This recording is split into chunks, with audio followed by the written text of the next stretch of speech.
Assalamualaikum warahmatullahi wabarakatuh. Alhamdulillahi rabbil alamin. Wabihi nasta'inu ala umuri dunya wa din. Wassalatu wassalamu ala asyrafil mursalin wa ala alihi wa sahbihi ajma'in. A'udzu billahi minasyaitonir rajim. Qad aflaha man zakkaha wa qad khaba man dassaha. وقال النبي صلى الله عليه وآله وسلم ألا وإن في الجسد مضغة إذا صلحت صلح الجسد كله وإذا فسدت فسد الجسد كله ألا وهي القلب متفق عليه. Ma'asyiral muslimin muslimat rahimakumullah, hati adalah merupakan bagian terpenting pada diri umat manusia.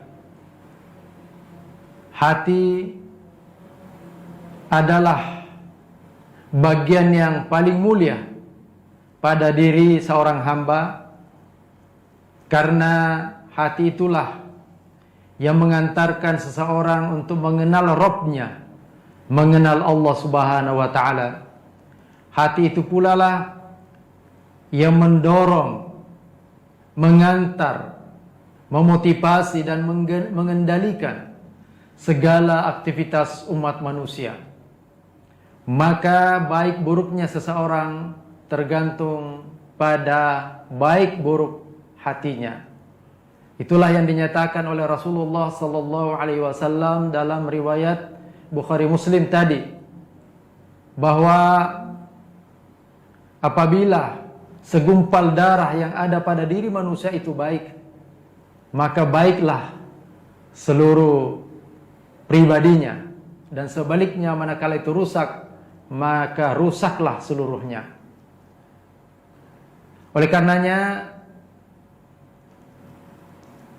pada diri setiap manusia selalu terjadi benturan, pertarungan, pergumulan yang demikian dahsyat antara tentara syaitan dengan tentara malaikat.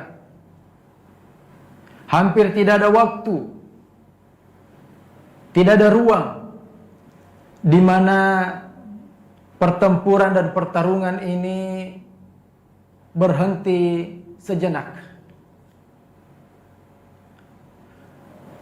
Tentara syaitan selalu berusaha bagaimana bisa masuk, berkuasa dan bertahta di hati umat manusia, dan pada saat itulah dia akan kendalikan sesuai dengan nafsu dan syahwatnya. Maka jika tentara syaitan yang menang, maka seseorang akan jauh dari Allah Subhanahu wa taala. Sebaliknya, manakala tentara malaikat yang menang, maka seseorang akan mendapatkan petunjuk dari Allah Subhanahu wa taala, akan terhindar dari berbagai macam kesesatan dan hal-hal yang tidak diinginkan oleh Allah Subhanahu wa taala. Wa'lamu anna Allah yahulu bainal mar'i wa qalbihi wa annahu ilaihi tuhsyarun. Ketahuilah bahwasanya Allah lah yang membatasi hati seseorang dengan dirinya. Yahulu bainal mar'i wa qalbi. Artinya bahwa seseorang tidaklah akan mendapatkan petunjuk, dan sebaliknya tidaklah akan tersesat kecuali atas izin dan takdir Allah Subhanahu wa taala. Maka ketika kita banyak mengingat Allah, ketika kita banyak merenungi firman-firman Allah Subhanahu wa taala, ciptaan-ciptaan Allah Subhanahu wa taala, maka pada saat itulah ada kesadaran muncul pada diri kita bahwasanya Allah Subhanahu wa taala adalah Al-Khaliq.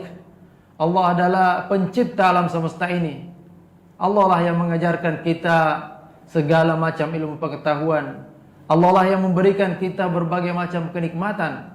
Sehingga dengan demikian kita senantiasa merasa hina, merasa kurang, merasa bodoh di hadapan Allah Subhanahu wa taala. Man arafa qalbahu arafa rabbah. Itulah sebabnya orang yang mengenal dirinya, mengenal hatinya, maka niscaya dia akan juga mengenal Allah Subhanahu wa taala. Sebaliknya, orang yang tidak menyadari eksistensi dirinya, tidak mengenal jati dirinya, maka dia akan cenderung sombong, dia akan cenderung angkuh, lalu kemudian dia lupa kalau apa yang dia miliki, apa yang dia nikmati selama ini adalah semata-mata karunia dari Allah Subhanahu wa taala. Ma'asyiral muslimin muslimat rahimakumullah. Ulama mengibaratkan bahwa hati itu ibarat raja, dan seluruh anggota badan ini adalah pelayannya, adalah pembantunya, adalah tentaranya. Maka semuanya akan tunduk dan patuh kepada instruksi sang raja. Semuanya akan patuh dan tunduk kepada keinginan sang raja, yaitu hati. Karenanya disinilah pentingnya untuk senantiasa kita mengingat Allah Subhanahu wa taala, hudurul qalb.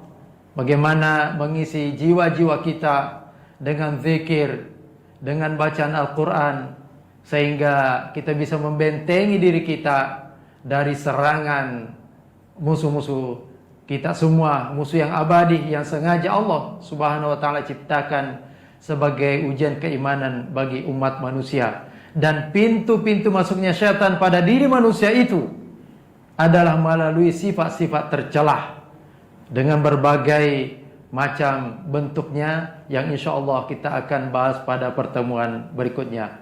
Terima kasih. Aku qali hadza wa astaghfirullah. Assalamualaikum warahmatullahi wabarakatuh.